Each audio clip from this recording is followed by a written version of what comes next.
Bonjour à tous et bienvenue sur Web Propulse, revue et analyse essentielle de l'actu Web3. Ici, nous sommes entre passionnés pour vulgariser l'actualité DeFi, GameFi, crypto et institutionnelle. Une vidéo un petit peu particulière aujourd'hui puisqu'on va prendre le temps d'approfondir un sujet central qui nous concerne tous en tant qu'investisseurs, observateurs et passionnés du Web3, les cycles économiques et leur impact sur les crypto-monnaies. Mais au-delà de la simple analyse technique, on va voir comment ces cycles sont influencés par les facteurs bien plus larges, géopolitique, démographie, manipulation des marchés et réallocation des capitaux mondiaux. Il est facile de s'accrocher aux chiffres, aux indicateurs techniques, aux modèles prévisionnels, mais si on prend un peu de recul, on se rend compte que les mouvements majeurs du marché crypto sont avant tout dictés par des phénomènes macroéconomiques bien plus vastes. Pourquoi certaines cryptos explosent tandis que d'autres stagnent, et surtout, où va-t-on dans les mois et les années à venir ? Prenez un café, installez-vous confortablement parce qu'on va creuser loin aujourd'hui. On va parler de la cyclicité des marchés, de la géopolitique et de la démographie comme moteur principal des conflits économiques et financiers, des manipulations de marché orchestrées par les grandes institutions et de la psychologie collective des investisseurs.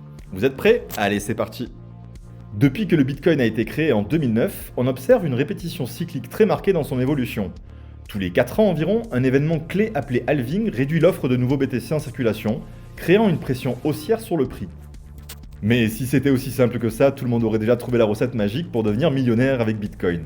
La vérité, c'est que ces cycles ne sont pas uniquement techniques, ils sont influencés par un contexte économique global, les flux de liquidités et surtout les décisions des grandes institutions financières. On va prendre un exemple concret. En janvier 2022, beaucoup annonçaient déjà la fin du bull market. Certains ont vendu, pensant que le marché était condamné, mais si on prend du recul, on voit que ce moment a coïncidé avec des décisions majeures prises par la Réserve fédérale américaine. Hausse des taux, resserrement monétaire, et comme par hasard, c'est à ce moment-là que la dynamique du marché s'est inversée. On pourrait croire que c'est une simple coïncidence, mais en réalité, Bitcoin et les cryptos suivent une logique bien plus large que leur propre cycle interne. Ils évoluent en réponse aux mouvements capitaux mondiaux. En fait, il faut voir le marché crypto comme un bain d'argent liquide. Il n'a pas de frontières, pas de barrière institutionnelle aussi solide que les marchés traditionnels, et c'est précisément cette flexibilité qui le rend si sensible aux décisions économiques globales. Et la question qu'on doit se poser maintenant, c'est dans quelle phase de ce cycle nous nous trouvons aujourd'hui ? Beaucoup pensent que les grandes tensions géopolitiques d'aujourd'hui sont purement économiques, voire énergétiques. Certains diront que la guerre en Ukraine est une lutte pour les ressources naturelles, d'autres que les tensions entre la Chine et les États-Unis sont avant tout une guerre commerciale. Mais si on ne prend pas un peu de recul, on ne voit pas que la vraie bataille qui se joue est bien plus fondamentale, c'est une guerre démographique. L'histoire économique de l'humanité suit un modèle simple. Les pays qui dominent économiquement sont ceux qui savent gérer leur population, attirer des talents et assurer une croissance durable. Aujourd'hui, le Canada et le Moyen-Orient sont les grands gagnants silencieux de cette crise mondiale. Pourquoi ? Parce qu'ils ont compris avant tout le monde que l'enjeu futur n'est pas la richesse matérielle, mais la gestion des flux de population et la capacité à attirer des talents internationaux. Regardez la politique du Canada, ils ont une politique d'immigration agressive, des incitations pour attirer les entrepreneurs et des capitaux internationaux, pendant que l'Europe et les États-Unis se battent à coups de sanctions économiques. Le Canada construit une force de frappe silencieuse mais redoutable. Oui, mais vous allez me dire en quoi cela impacte le marché crypto ? Eh bien, les grandes institutions financières suivent ces tendances macroéconomiques. Si elles sentent qu'un pays est en train de structurer une politique économique stable et attractive, elles redirigeront leurs capitaux en conséquence. Et en ce moment, la crypto bénéficie pleinement de ces réallocations massives. Les grandes banques, les fonds d'investissement et même les États commencent à stocker du Bitcoin et d'autres actifs numériques.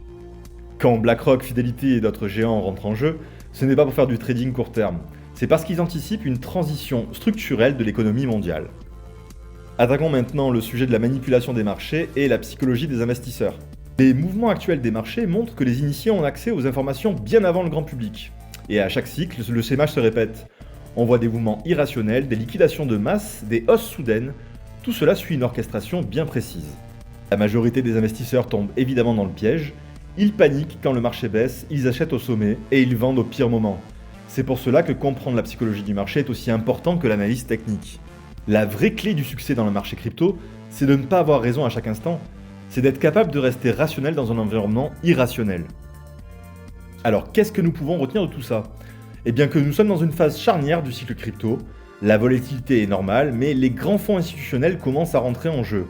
La géopolitique et la démographie sont des forces sous-estimées qui dictent les réallocations des capitaux.